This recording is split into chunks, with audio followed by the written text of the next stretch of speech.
tarder, nous allons partir une fois j'ouvre un moteur de recherche, peu importe le moteur de recherche que vous avez. Par exemple, là, pour ceux qui vont taper, vous tapez Google, par exemple, et puis vous ouvrez Google, vous tapez tout simplement DV Lottery, et puis vous entrez, vous allez voir Electronic Diversity Visa Lottery. Vous cliquez sur le premier onglet là. Vous allez voir le message du début là, vous dit tout simplement que pour ceux, donc les gens de 2018 qui ne peuvent plus vérifier leurs résultats, donc des gens qui pourront vérifier, qui peuvent encore vérifier, ce sont les gens de 2019 et de 2020. À supposer donc que vous êtes, vous faites partie des gens qui ont joué en 2020. Vous venez tout simplement ici, je vais utiliser les informations d'un abonné qui m'a donné l'autorisation et m'a envoyé son ticket de 2019. Vous cliquez ici, vous verrez que welcome, ceci était déjà, ici la personne a déjà joué, puis j'entre encore. Vous venez à Check Status. Dès que vous cliquez ici, vous allez appuyer sur continuer. Et puis, vous verrez, comme ça sera 2020, vous verrez ici, on va afficher 2019, on va également afficher 2020. Puisque 2020 n'est pas encore disponible, c'est pourquoi vous ne voyez que 2019 ici. Maintenant, qu'est-ce que je fais?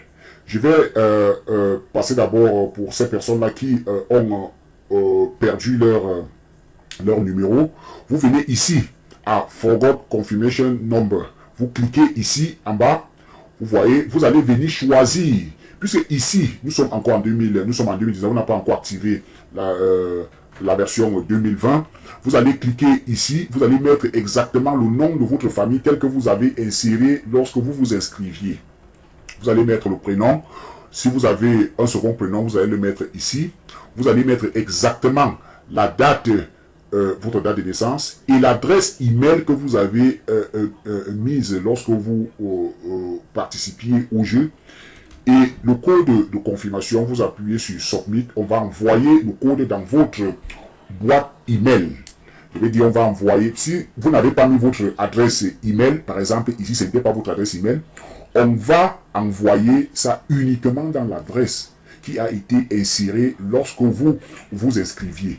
Et c'est donc ici donc que les personnes qui jouent pour vous ont un dessus sur vous parce que ici, ils viennent mettre plutôt leur adresse email. Ça veut dire que toutes les informations iront chez eux.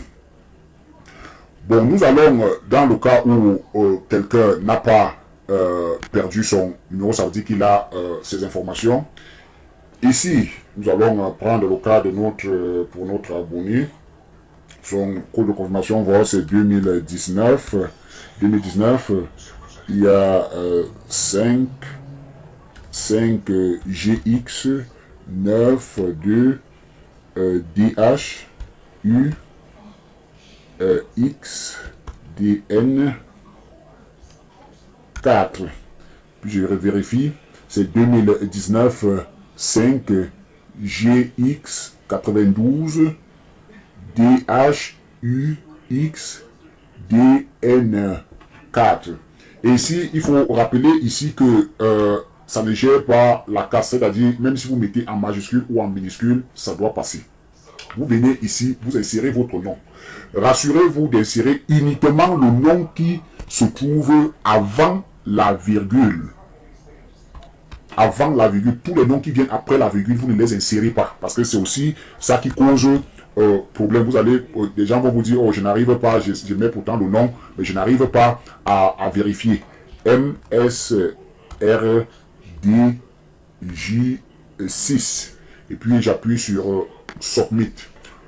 Vous voyez, ça vous donne le résultat directement. Ça vous dit que cette personne n'a pas été sélectionnée. Voilà le résultat.